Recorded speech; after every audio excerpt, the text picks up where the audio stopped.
Јас би додала во врска со кратењата во буџетот што се предвидени за младите, поточно почнувајќи од образовниот процес. Да кажам дека во ребалансот на буџетот, што во моментов е на Комисија за буџет и финансирање во Собранието на Република Македонија,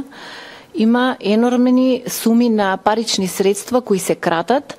некаде околу 2 милиарди денари, станува збор за 2 милиарди денари, така општо сумата ја кажувам, лоцирано конкретно на кратење во Министерството за образование и наука,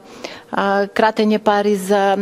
изградба на школи, на универзитети. Значи, единствен универзитет кој не е уфатен со ребалансот на буџетот е универзитетот во Тетово. Сите други универзитети во Републикава имаат скратени буџети, тоа за многу високи суми станува збор. Тука се и, да ги спомнам, санација, реконструкција, изградба на нови училишта, стопирани се сите изградби на спортски сали, нели бевме сведоци дека претходната влада, односно ВМРО ДПМНЕ, над 80 сали имаше направено, и се уште таргетот не беше исполнет 120 на ниво на цела Република. И би посочила дека еве овие парични средства се реалоцирани за повеќе плати, односно нови партиски вработувања по сите министерства што се во влада. Еве најпрвин ќе почнам, мене што ми највеќе остави голем впечаток, има енормно скратени парични средства за обновување и развој на Министерството за одбрана, за истите тие пари да бидат реалоцирани за плати и надоместоци. Исто така има многу парични средства насочени за патни и дневни расходи.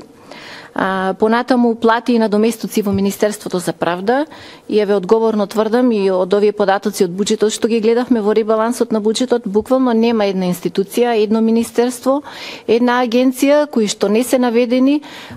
дека имаат зголемени парични средства кои што се исклучиво наменети за вработување на партиски кадри.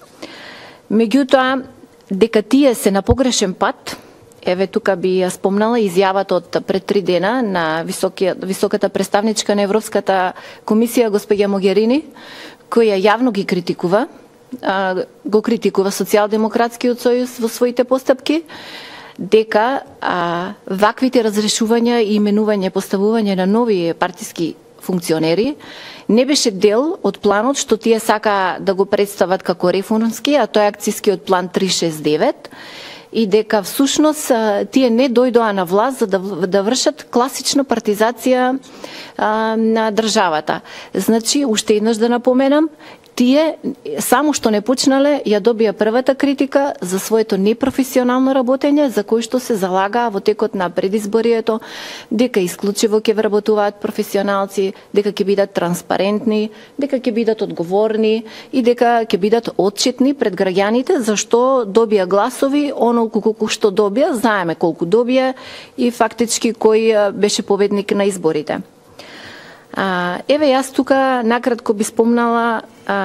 во новото министерство, во Министерство без ресор на господинот Роберт Поповски, веќе се шири во јавноста информацијата дека тие не кажуваат дека ќе има ново Министерство за комуникации, меѓутоа дека ќе отварат нов сектор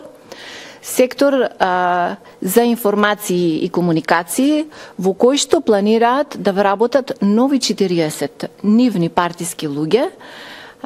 кои што буџет ќе биде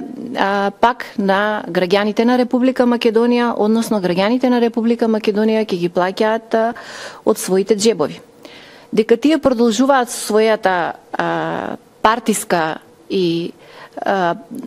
со своите партиски обележја во сите институции, еве ќе посочам во Министерството за одбрана деновиве се случува еден невиден скандал, луѓе кои што биле предвидени за обуки по странство, веќе истите се разрешени, поставени се други, се врши класично менување на раководители на сектори за неколку нивоа.